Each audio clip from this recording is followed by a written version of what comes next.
반갑습니다. 저는 대전에서 한의사로 지금 활동을 하고 있는 이경민 진명한의원 원장입니다. 소리가 다 들리십니까? 네. 사실 저희가 대전에 있는 관계로 서울 모임에 좀 자주 좀 못 나오는 분들이 좀 있습니다. 관계는 좀 있었는데요. 약간 틈틈이 톰 라이트 신학에 대해서 관심을 가지고 알게 되면서 공부하고 좀 읽다 보니까 이렇게 발제를 좀 해보라고 좀 가져서 하게 됐습니다. 우선 시간 요번에 이제 정리를 하고 느낀 거지만 분량도 많고요. 막 중복되는 내용이 사실상 되게 많기 때문에 좀 읽기가 그렇게 재밌다라고 참 말하기가 좀 어려웠었어요. 솔직히 그래서 시간적으로 이렇게 그렇지도 않고요. 그래서 좀 빨리 진도를 막 좀 나가야 될 것 같습니다. 다 이해가 좀 안 되시더라도 나머지는 책을 보시면서 정리를 좀 하셔야 될 것 같습니다. 그런 부분들을 양해를 좀 해주시고. 우선 차례표를 조금 잠시 좀 봅니다. 그래서 구장의 내용은 크게 한 3덩어리 정도로 그래서 처음에 이제 유일신론 이 부분에 대해서 이제 얘기를 하게 됩니다. 한 이 정도까지, 이 정도까지를 유일신론, 특히 고등 기독론이 어떻게 고등 기독론에 대해서 얘기를 하는 거죠. 그거에 대해서 이 각 성서에 나오는 얘기를 갖다가 분석을 해가지고 추석을 다니면서 그것들을 이제 정리해 나가는데 큰 파트로는요 출애굽 서사를 이용해서 그것이 어떤 의미인가 하는 것을 하고 그 다음에 메시아, 부활한 메시아로서의 예수가 어떤 의미를 가지고 있는 것을 보게 됩니다. 그리고 그 다음에 이제 성령론이죠. 성령의 이제 삼일체 이제 하나님의 신성에 이제 이 성령이 또다시 또 어떤 식으로 맞아 들어가고 의미가 있는가 하는 걸 보게 됩니다. 그리고 마지막 파트로서는 이제 소위 말하는 신정론에 해당되는 악의 문제에 대해서 얘기를 하는 걸로 이제 9장 유일신론이 이제 얘기가 정리가 됩니다. 근데 여기서 나오는 이제 삼일체 이야기 어떻게 해서 이제 성부 하나님과 성자 성령 하나님이 이 얘기들을 갖다가 이제 분석을 하고 이제 얘기를 합니다. 그리고 이 뒤편 10장, 11장에서도요 그 얘기가 또 똑같이 계속 나옵니다. 그래서 사실 굉장히 좀 지겹기도 하고 그랬었어요. 그러니까 결국 9장만 좀 제대로 이해를 하면 사실 부분의 얘기도요 거의 한 3분의 2는 아니 한 4분의 3은 거의 중복되는 내용입니다. 조금씩 다른 내용이기 때문에 사실상 이게 책의 볼륨이 사실 두껍지만 만약에 이걸 이제 우리 의대생들 이제 칼족보화 시켜서 넘기라고 하면 사실상 몇 장 안 되는 내용이에요. 그런 생각이 들어요.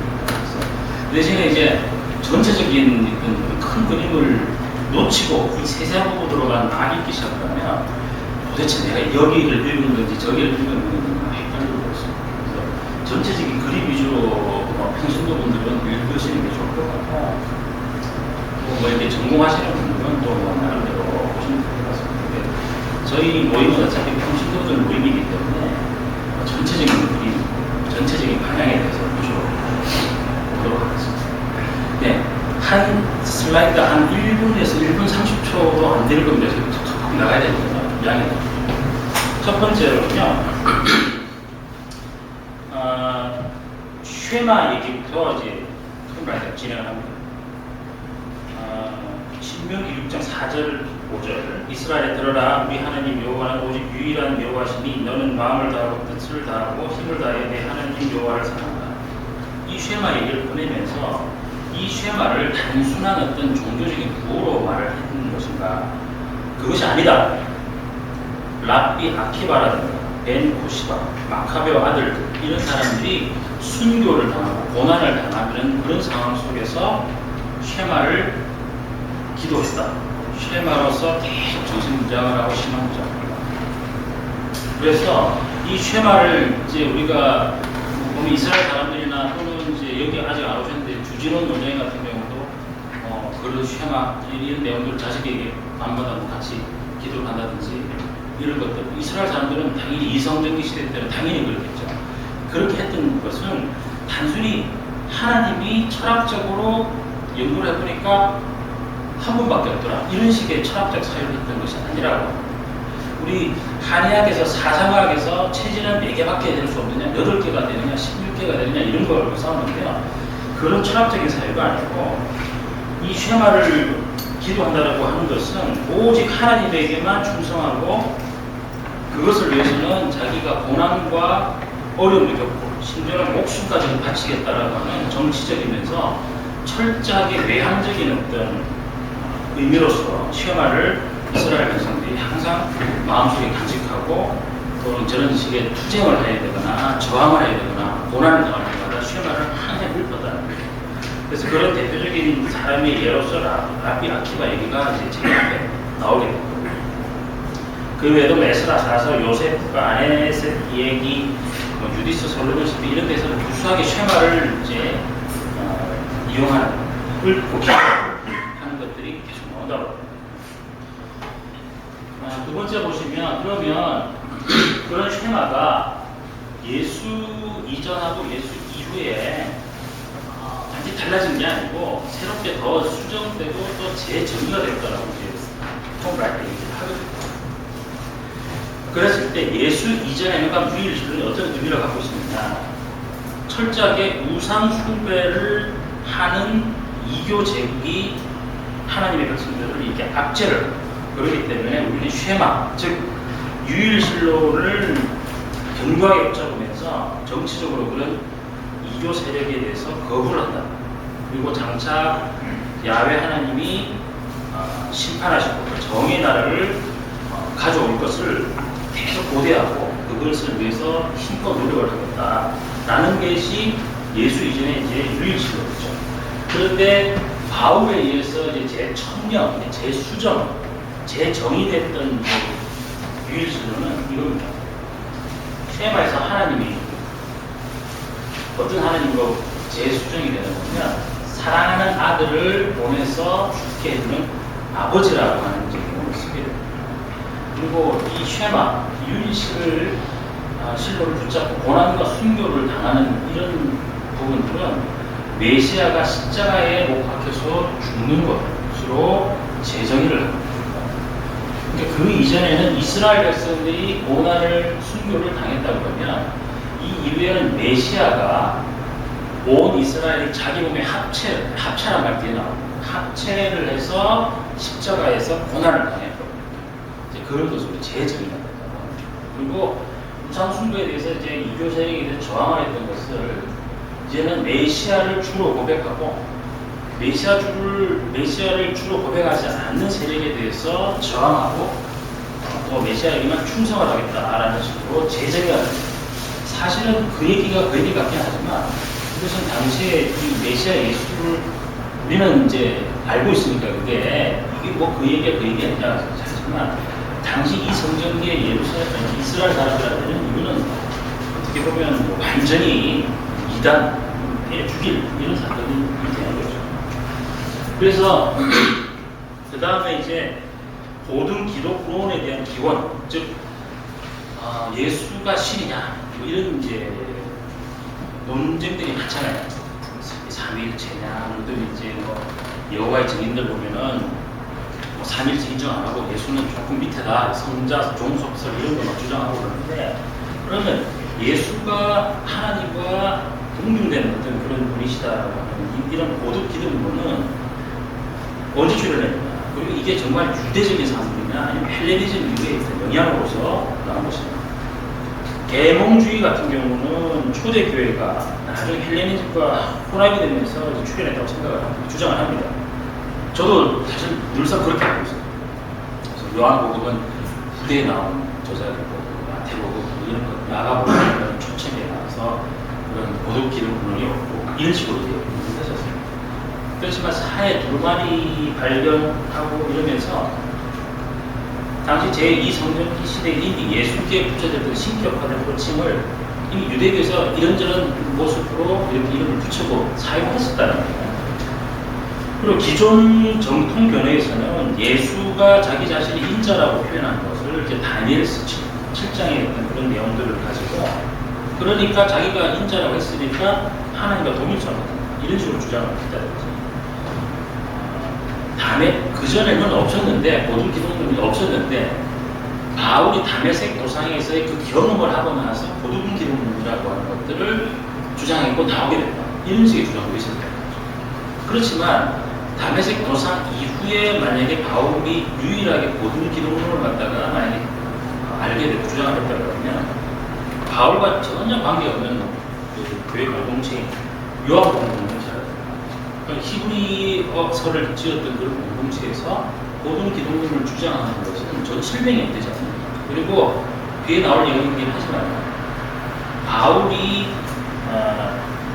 여러 가지 서신서를 쓸 때 이런 고등 기독론에 대한 내용들을 갖다가 너무나 당연한 전제로서 가정을 하고 서술을 하고 변면을 하는 거죠. 그런 걸 봤을 때 이미 바울의 다메섹 도상 이전부터 이런 인식들, 고등 기독론에 대한 인식들이 이미 초대교회에 있었다라는 것을 충분히 짐작할 수 있다, 이렇게 이제 톰 라이트 주장합니다. 그래서 톰 라이트가 지지하는 고등 기독론은 바로 뭐냐?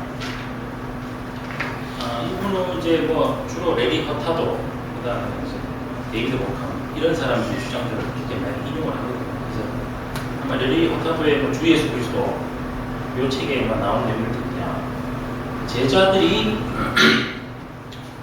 부활한 예수에 대한 체험을 하고 나서 이 예수에 대한 체험은 곧 하나님의 임재 체험하고 동일하다라고 하는 깨달음을 갖게 됩니다.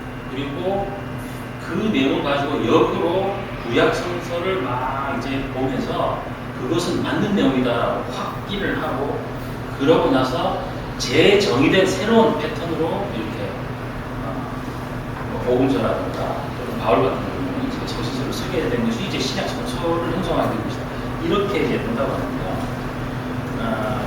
이런 이제 레리 허타도의 주장을 톰 라이트가 지지를 하고 있는 상황입니다. 그러면 구약에서 하나님께서 이스라엘 백성들을 버리셨지만 다시 돌아와서 구원하시겠다라고 하는, 다시 돌아오시면 언제 하게 되느냐? 아까도 말씀드린 대로 초기 그리스도인들은 야훼가 성경의 약속대로 이미 예수를 통해서 돌아오셨다는 것을 다메섹 회심하기 전에 벌써 알게 됩니다. 그리고 바울은 서신서에서도 이미 그러한 내용들을 갖다가 야훼께서 예수를 통해서 돌아왔고 새로운 새 출애굽을 성취했다는 것을 너무나 당연하죠.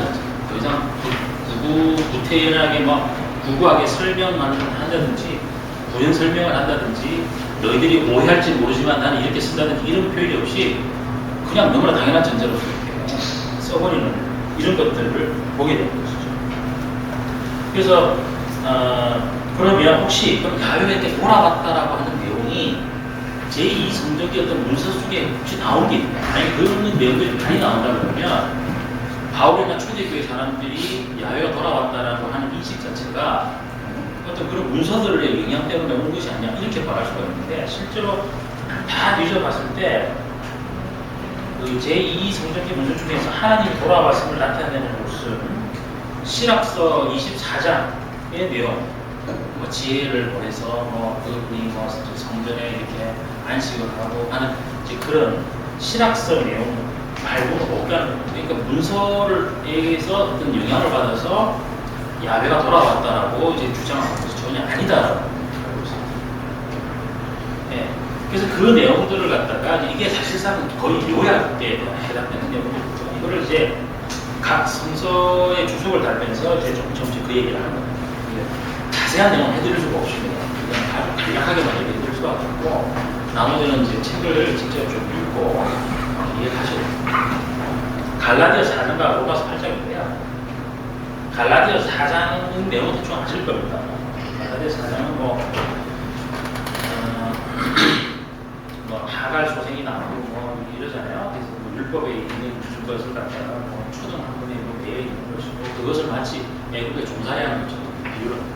그래서 라이트는 6장에서는 이제 바울이 갈라디아 교민들이 율법으로 돌아가려고 하는 것을 출애굽, 애국의 노예가 되는 걸 빗대에서 얘기를 한다는 거죠. 그래서 출애굽 서사에 빗대에서 교훈을 얻어내고 있습니다. 그래서 쉽게 말하면 바울이 이제 계속 얘기하고 싶은 것은 뭐냐면 각 서신서의 내용들은 다 새로운 출애굽의 얘기를 새롭게 버전업해서 이렇게 다시 재진술하는 것이다. 이거를 계속 얘기를 하는 거예요. 그리고 로마서 같은 경우는 6장, 7장, 8장 전체가 아예 출애굽 서사다라는 식으로 아예 단정적으로 해버립니다. 그래서 그럼 그 증거가 뭐냐? 로마서 8장 3절에서는 자기 아들을 이렇게 보내셔가지고 이제 시락서에서는 지혜를 갖다가 이렇게 뭐 이런 얘기를 합니다. 그리고 이제 6장, 7장, 8장에서 이스라엘 역사도 뭐 이렇게 언급이 되고 출애굽과 성령, 왕권, 뭐 가도 출애굽의 구원이 미래에 결정되지 이런 얘기들 많은데 저는 솔직히 조금 납득이 처음에 안 됐었어요. 근데 이제 우리가 흔히 알고 있는 8장 명이라든지 이런 것들도 보면 다 출애굽 서사를 갖다가 변조한 것이다라고 주장합니다. 저는 솔직히 깨끗하게는 사실 또 이해가 안 돼서 좀 아시는 분들께도 좀 가르쳐주셨으면 좋겠다는 생각도 좀 했습니다. 그건 따로 공부를 좀 하시기 바랍니다. 고린도전서 8장 9장 10장 여기서 보면 이제 톰 라이터가 굉장히 중요한 구조로 제시하는 게 고린도전서 8장 6절입니다. 여기서 재정의된 쉐마가 아주 집약되어 있는 구절로 뒤에도 또 나오고 그래서 그 구절이 보면 그거죠. 우리에게는 한 아버지, 한 하나님과 아버지가 계시니까 만물이 되어났고 그리고 그거하고 병행으로 우리 또한 한 주 예수 그리스도께서 계시니 하면서 아버지하고 이제 예수 그리스도를 1대1로 이렇게 번갈아 가면서 제시를 합니다. 그리고 만물이 또한 이제 그 예수 그리스도로부터 왔다 이렇게 얘기를 하면서 쉐마의 올드 버전을 갖다가 말을 한번 해주고 그거에 대한 새로운 뉴 버전으로서 예수 그리스도에서 생긴 뉴 버전을 이렇게 대꾸처럼 이렇게 만들어서 얘기하죠. 근데 이거를 얘기를 할 때 아무런 어떤 추가 설명이나 거리낌이라든가 이런 얘기가 안 하고 너무나 당연한 전제로 쓰인다는 것이 중요한 점입니다. 그리고 이제 고린도전서에서는 이제 뭐 우상에게 바뀌신 복의 문제라든가 뭐 이런 것들이 몇 가지가 있습니다. 그런 것들을 여기서 중요한 거는 뭐냐면 쉐마의 관점에서 얘기하는데 그 쉐마 중에서 어떤 거냐면요 승리자 예수 그리스도 돌아오신 승리자 예수 그리스도가 아니고 십자가에 달려 돌아가시고 고난을 당하셨던 예수 그리스도 뉴 버전의 쉐마 중에서 그 부분을 강조를 하면서 너희들이 마음대로 행할 수 있지만 다른 형제 자매들을 위해서 절제하고 할 수 있지만 하지 않겠다라고 하는 것은 십자가에 못 박힌 메시아 십자가에 달리신 하나님 이 관점에서 너희들의 생각을 이런 식으로 얘기하고 있습니다. 네, 그 다음 또 넘어가겠습니다. 고린도후서 3장 4장에서는 뭐 아시다시피 금송아지 사건 얘기하면서 모세 얼굴에 이렇게 광채가 이렇게 나는 거 얘기를 하셨어요. 그래서 그거를 하나님이 이제 메시아를 통해서 다시 돌아오셨다는 것을 이제 비교를 하면서 얘기를 하죠. 즉 고린도후서의 내용도 역시 재정의된 새롭게 얘기하는 출애굽 서사다 이렇게 주장합니다. 그리고 빌립보서 되게 중요하죠. 빌립보서가 우선 이제 진정 바울 서식이 일반 학자들도 바울의 저작인 걸 누구나 확신하는데 진정 바울 서식입니다. 여기서 보면 이사야 제2이사야의 고난받는 종에 대한 내용들을 반영하는 어떤 찬송시를 제시합니다. 그리고 하나님 다시 돌아오시고 그 영광을 예수와 나눴다 그렇게 얘기해요. 그 다음에 이제 퀴리오스 원래 이제 70인역에서 하나님을 지칭하는 그 말을 갖다가 예수 그리스도의 그 언어를 사용해서 퀴리오스가 썼거든요. 그런 식으로 얘기를 합니다. 또 얘기하는 게 이런 고등 기록 하나님과 예수를 계속 비교하면서 같은 분이고 70인역에서의 하나님을 지키는 단어를 그대로 예수에 쓰고 이런 말들을 하면서 이런 내용들에 대해서 추가 설명 이런 것들 없이 그냥 당연한 전제로서 이게 툭 던진다라고 책에 써져 있거든요. 그렇게 봤을 때 고등 기독론은 결론적으로 후대의 헬레니즘 영향으로 만들어진 산물이 아니고 초기 교회 바울이 회심하기 이전부터 그냥 당연한 전제로서 갖고 있었던 그런 내용이다라고 계속 그러니까 톰 라이트는 막 처음 있었던 내용 진짜 계속 강조 반복 정말 인이 많이 들고 진짜 반복하거든요. 계약들은. 근데 저는 이 대목에서 사실상 조금 불만이 있어요. 뭐가 있었냐면 그러면 그래서 이제 톰 라이트 얘기를 하거든요. 이걸 당연한 전제로 깔고 사도 바울이 서신서를 쓰기 때문에 성경 내용, 그러니까 바울 서신의 내용만 가지고는 이런 고등 기독론을 갖다가 증명할 수가 없다 이런 식의 내용을 있습니다. 왜냐하면 그거는 사도 바울 당연한 전제입니다. 그래서 그러면 성서만으로는 예수의 신성을 증명할 수 있는 방법이 없다는 얘기인데 그렇게 되면은 우리 개신교에서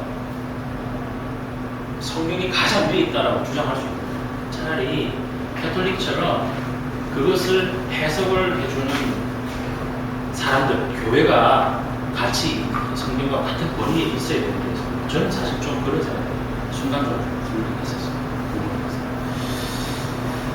예, 그 다음 이제 요 덩어리가 끝났고요. 이제 그 다음 덩어리 이제 메시아와 하나님한테 하나님이 사랑하는 아들을 보냈다라고 이제 보게 됐습니다. 이거를 아까도 말씀드렸죠. 재정이 됐다.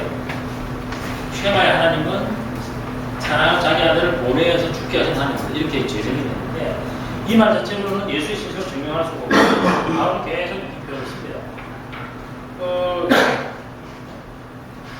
그래서 이제 톰 라이트가 하나님이 사랑하는 아들이라고 하는 말 자체가 신선하다는 말이 전혀 아닌데 왜 자기가 자꾸 이 재정의된 삼위일체론을 주장할 때 이 말을 계속 쓰느냐 아니면 초대교회 때도 그 말이 계속 사용되느냐 하는 내용들을 분석해서 자기 나름대로 발전 과정에 대한 가설을 하는 그래서 뭐 테오스, 피로스 저는 저기 헬라어를 모르겠는데 이걸 쓴다는 게 사도 바울은 이 테오스란 말은 하나님께 성부 하나님께만 유일하게 썼고요.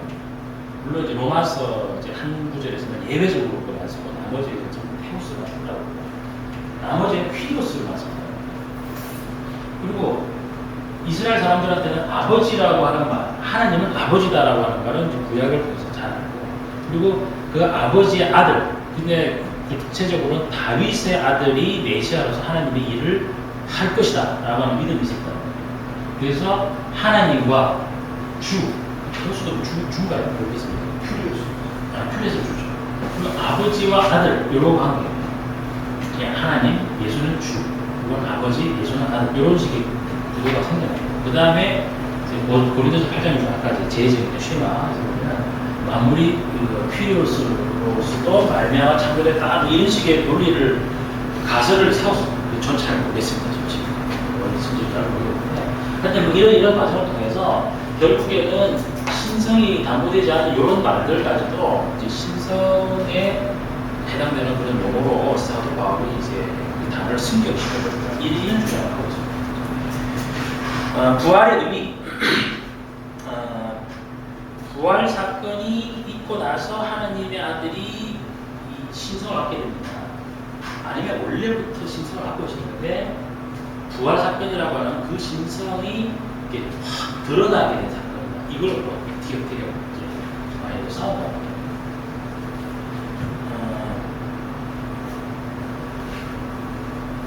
예를 들어서 이제 바트 버만이라고 하는 그 학자 같은 경우는 전혀 이렇게 생각을 하죠. 막 똑같이 막 사도 바울의 구절도 분석하고 뭐 찬송, 빌립보서 찬송식, 뭐 고린도서에 나온 찬송식 막 분석을 해가지고 결론 바트마 같은 경우는 후대인의 이제 하나님 아들로 인정받았다.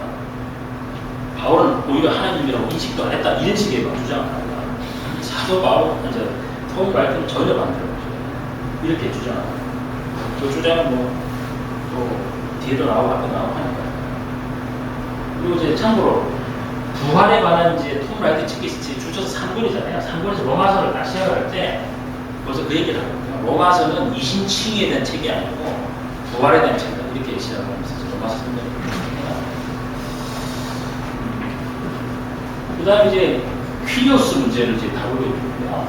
퀴리오스에 대한 구절들입니다. 이게 제가 좀 설명을 해드리려고 했는데 시간 관계상 설명할 수는 없고, 이 퀴리오스라는 말이 나오는 이제 구절들을 라이트가 다 정리를 해가지고요. 이거는 무슨 의미고 무슨 의미고 무슨 의미고 무슨 의미고 이런 식으로 이제 계속 설명을 하게 됩니다.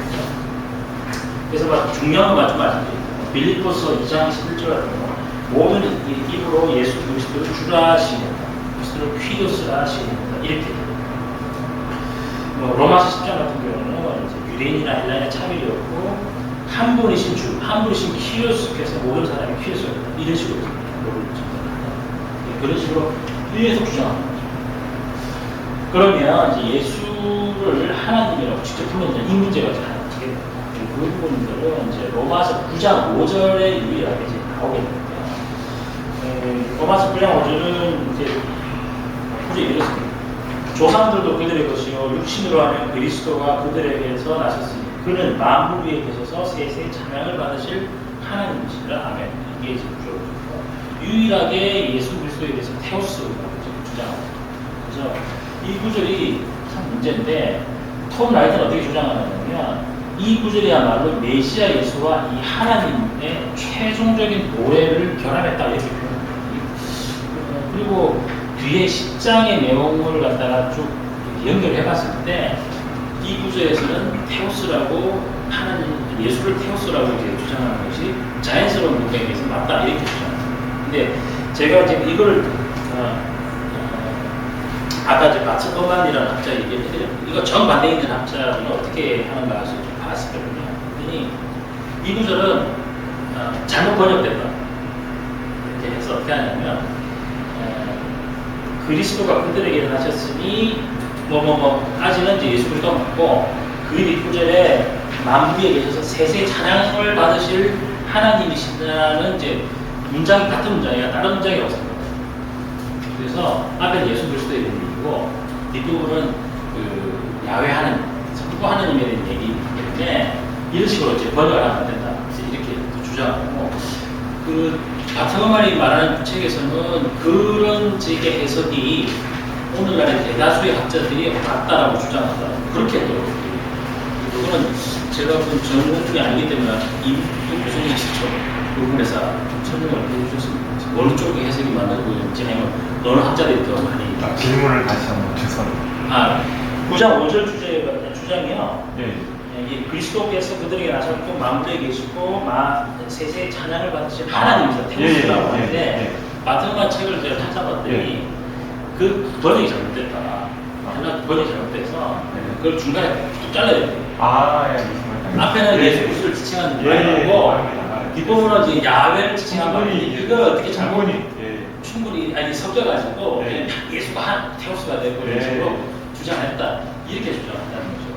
이게 라이트는 이렇게 주장합니다. 이제 성령의 병입니다. 근데 성령도 사실은 예수 그리스도에 대한 얘기가 사실상 논리가 똑같습니다. 그 얘기가 사실은 그 얘기입니다. 똑같습니다. 고등기독론과 동일하게 초계획이 형성됐다. 그리고 이것은 당연한 전제로서 별다른 저항 이런 거 없이 그냥 성령에 대한 인식도 그냥 당연하게 처음부터 받아들인 거지. 나중에 헬라 철학으로 삼위일체 나와가지고 이렇게 발전된 이런 것도 아니다. 이걸 주장합니다. 그리고 이런 하나님의 약속, 최종적으로 하나님께서 돌아오셨다. 그리고 마음의 변화를 일으켜가지고 인간을 근본적으로 변화시킨다고 하는 것은 이 세 가지를 만족시켜요. 하나님 떠났다. 그리고 하나님이 마침내 돌아오셔야 되고, 그리고 그 인물을 갖다가 십자가에 달려 죽고 죄를 몸에 이제 부어가지고 죽고 하는 이런 메시아의 일을 해야 되고, 그리고 문제는 예수님께서 승천을 하셨잖아요. 그러고 나서 지속적인 임재를 하셔야 돼요. 예수님 밥버리고 그냥 없다 이래 되면 또다시 하나님 떠난 것 같은데. 그래서 지속적인 임재를 해야 되는데, 그거를 예수 승천 이후 하나님의 지속적인 임재로서 선택한 하나님의 방식이 성령이라고 하는 방식이에요. 이렇게 이제 라이트가 쓰고 있습니다. 그래서 결론적으로 얘기하고 싶은 건 뭐냐면, 말은 막 길지만 성령에 대한 인식은 헬라에 영향받은 게 아니고 원래부터 초기 교회 사도 바울 이전부터 벌써부터 있었던 거예요. 이거를 주구장창 정말 십자 계속 그 얘기 계속 나옵니다. 정말 지겹습니다. 한번 읽으면 나 진짜 읽는 것 같아요. 그래서 이제 슈키나 영광 이런 뜻이잖아요.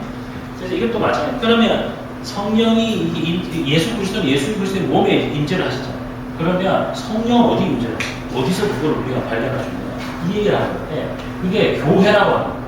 성령이 거하는 성전은 이제 눈에 보이는 건물도 아니고 예수 그리스도의 몸은 이미 성천하셨고 그러면 교회다. 교회가 성전입니다. 그래서 야훼가 돌아왔고 지속적인 인재 방식을 선택했고 교회가 그거예요. 그러면 똑같이 야훼 기반은 예수에서 끝나는 게 아니고 성령 안에서 똑같이 성취되는 거예요. 그러니까 예수와 성령은 하나의 연속적인 어떤 이제 상황으로 연습을 시키는 거지 예수 따로 성령도 따로 이거는 이제 오늘날에 어떤 걸 물체화시키는 개념들 있잖아요. 그런 것들하고 똑같습니다. 그러니까 좀 있으면 이제 기능적 기독론도 있고 이러는데요. 성갈 때 핵심의 주장은 뭐냐면 여태까지 삼일체 주장은 성부, 성령, 성자 이게 따로따로 어떤 물건이 하나, 물체가 하나 따로따로 있는 것이 합쳐진 것처럼 이렇게 생각했는데 그것이 아니고 하나님이 하셨던 일, 하나님이 하셨던 그 일의 기능을 보고 그 기능을 경험함으로써 그 부분이 하나님과 하나님 쪽으로 가야 된다고 주장합니다. 그거를 기능적 기독론, 기능적, 삼인적 이렇게 주장합니다. 실체론, 실체적, 기독론 이렇게 얘기해요. 그래서 그런 기능의 연속으로서 이제 예수 그리스도에서 성령으로 이제 연속되는 그런 스펙트럼으로 이해를 하라고 하는 것이 이제 통일하게 주장합니다. 그래서 로마서 8장 9절에서 11절에서 보면 똑같습니다. 대입니다. 본문에서 성전으로 돌아와서 시키나 여호와의 진술하고 그런데 중요한 점은 뭐냐면 그 기능이 연속됐다고 해서 성부, 성자, 성령이 똑같고 이게 그거고 저게 그거 이렇게 생각 안 합니다. 분명히 구별을 주거든요. 아까 테오스하고 피리우스를 갖다가 분명하게 구별을 이렇게 짓는 것처럼 예수와 성령도 역시 로마서 8장에서 보면 똑같다 막 혼인에 쓰지는 않고요. 분명하게 또 구별을 좀 한다라고 그러나 밀접하게 관련시키다 이렇게 나오고 있습니다. 네, 그 다음 이제 하나님의 영. 그래서 이제 이미 여러 부분들, 요런 부분들을 조금 그냥 넘어가겠습니다. 아래 제시된 여러 부분들이 이미 예수가 하나님이고 또 성령님도 하나님이고 이런 인식들이 들어간다는 거예요. 갈라디아서 아까 제가 4장 얘기는 말씀드렸고요. 8장도 보면 합력하사 서로를 이룬다라고 하는 그 부분 자체는 어떤 의미냐 하면 하나님이 메시아와 성령을 보내서 자신의 영 인간에게 넣어주고 그 영이 토라를 우리 인간이 약하기 때문에 못했던 것을 하게 만들어주셨다.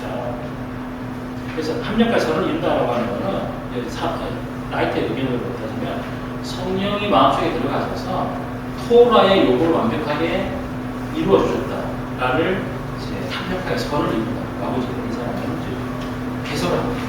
그래서 고린도전서, 후서 이런 내용들을 보면 마찬가지 똑같이 이제 그래서 종합적인 결론 바울은 제2성경의 유일신론의 서사 안에서 성경에서 강하게 다루시네요.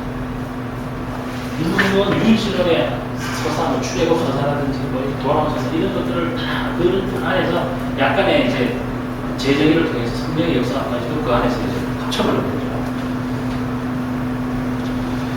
그래서 이제 그 새로 생긴 권속, 그래서 이제 에베소서 얘기를 따로 한 챕터를 만들었는데요. 백성들이 뭐냐라고 하는 얘기를 하게 됩니다. 그래서 이제 그러면 이 하나님의 새롭게 만들어진 이 백성들은 그럼 어떻게 해야 되나? 성도의 연합 안에서만 하나님의 이제 성령님이죠. 성령께서 우리 몸에서 거하시는 이 성령의 모습을 성도들의 연합된 모습에서 볼 수가 있다. 그래서 너희들이 연합되지 못한 모습을 보이지 않는다. 이제 이 얘기를 하는 거고요. 그 이전에는 성전, 안식일, 정결법 이런 것들이 이제 열심히 실천해야 되는 모습이라면 지금은 재정의된 유일신론밖에 없기 때문에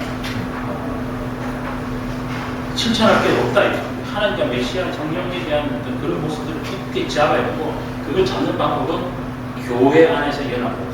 이게 이 사람의 주장입니다. 에베소의 주제라고 생각합니다.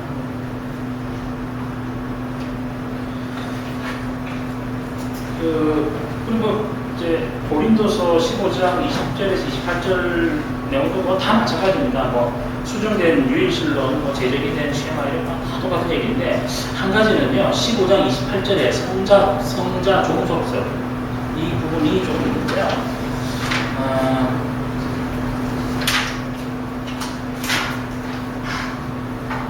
이 구절 보시면요, 중에 이제 뭐 예수께서 나중에 이제 정말 이렇게 하나님께 뭔가 이렇게 돌려드린다, 복종한다 이런 식의 표현을 쓰면서 마치 성자 예수는 하나님보다 한 단계 좀 밑에 있는 그런 이제 존재인 것처럼 이제 그렇게 표현을 하시거든요. 그래서 구절 조금만 읽어보겠습니다. 만물을 자기에게 복종하신 이에게 복종하게 되니 하나님의 만유의 주로서 만유에 계시려 함이니라. 즉 예수 그리스도께서는 만물을 자기에게 복종하신 이, 그러니까 성부에게 복종하겠다.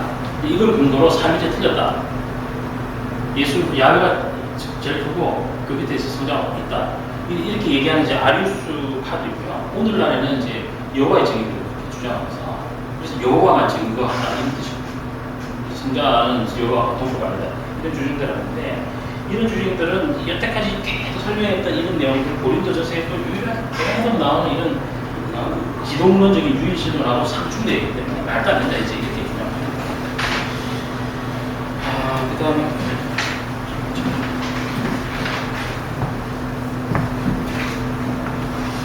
그렇습니다. 이제 신종론에 대한 얘기들이 나오고요. 예. 관심이 많으신 분들 많을 겁니다. 저도 관심이 많습니다. 두 가지 큰 입장은 수도학파인데요. 이거는 이제 모든 세상의 만물을 갖다가 신이 다 정해놨다. 신이 막 하나 다 이제 모든 걸 다 세팅을 해놔서 악이라고 하는 거는 없다. 신이 그렇게 이렇게 해놓은 거 그런 거기 때문에 신 아닌 다른 주제가 와서 뭘 해놓은 게 아니고, 신이 원래 이렇게 불행도 겪게 하고 고통도 겪게 했다. 그래서 마음에 들지 않으면 네가 떠나라, 세상을 다 죽어라, 이런 식의 표현을 하는 수가 에피쿠로스 학파는 이신론주의입니다. 신은 뭔가를 만들어 놓을 수도 있고 그렇지만 저 멀리 떨어져가지고 그냥 편하게 인간을 그냥 바라보고, 리스본 대지진 이후에 계몽주의, 오늘날에 또 굉장히 과학적인 사고에서 대부분 이런 이신론주의 입장을 취하게 됩니다. 조라스터교 많이 보면 이제 선한 신과 악한 신의 투쟁이다 이렇게 봅니다. 그리고 이제 예수 이전 이제 고대 유대교 악에 대해서는요, 시간 구약에서는 피조 세계 내에 왜 악이 존재하는가, 왜 악이 생겨나는가 이런 거에 대해서는요, 원인, 뭐 기원 이런 거 전혀 설명 안 합니다. 단지 그냥 욥기 같은 데서나 제도사 같은 데서 정말 이 세상의 악 때문에 고통스럽다라는 통변한 양식만 있습니다. 다만 이제 고대 유대교에서는 악에 대해서는 창조하신 창조주가 장래에 이런 악에 대해서 정의로우신 하실 것이다 라는 이제 해법을 하고 있죠. 그래서 유대인들은 이제 유대인들 위에, 유대 사람 민족 위에 또는 어떤 민족 위에 다른 민족이 올라서서 막 지배를 하고 힘을 가하는 이런 것들, 이런 것이 없는 세상이 무엇이다라는 식으로 했다고. 그러니까 당연히 영혼만 이렇게 죽어서 이렇게 뿅 하고 이제 천국에 간다라고 하는 이런 이제 생각을 전혀 안 했다는 거예요. 그래서 이 성경기 때는 그럼 이런 악에 대해서 어떻게 생각을 했냐면, 아까도 말씀드린 그 내용입니다. 우상 숭배를 했다. 그리고 우상 숭배를 하는 그 사람들의 기반에 이교 제국이 있어가지고, 그리고 이 우상들은 그 자체로서는 어떤 힘이 없는데 인간을 이렇게 유혹을 하고 유인을 해가지고 노예로 만들고 결국 죽게 한다. 비인간적인 행동을 하게 한다. 그런데 우상 자체는 아무것도 아닌데 우상의 뒤에 배후에 어떤 악한 세력, 바울의 용어로 따지면 죄와 사망이라고 하는 그 세력이 있어가지고, 그 죄와 사망은 직접 어떤 행동을 하는 게 아니고 우상을 통해서 간접적으로 인간에 영향을 미친다. 그래서 사도 바울이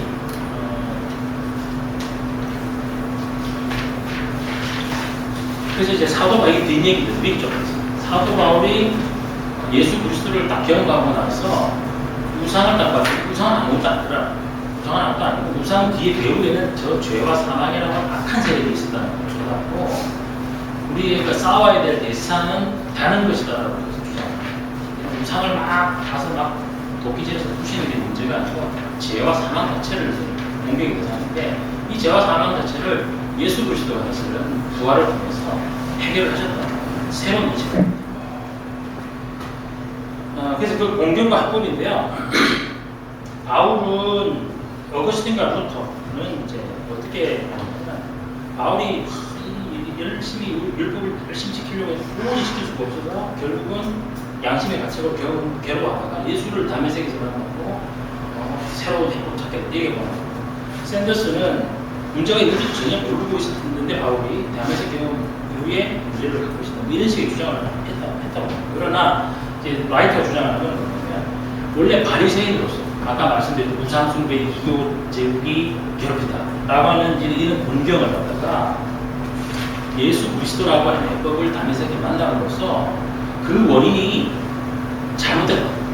우상 숭배가 문제가 아니고 그 뒤에는 죄와 사망이라고 하는 더 큰 세력이 실상 있더라 하는 걸로 본경에 대해서 더 심각하게 재인식을 하게 됩니다. 라고 하는 것이 이제 이 라이트 주장입니다. 그래서 이제 그 공경이가 뭐 어떤 식으로 더 심각하게 되느냐.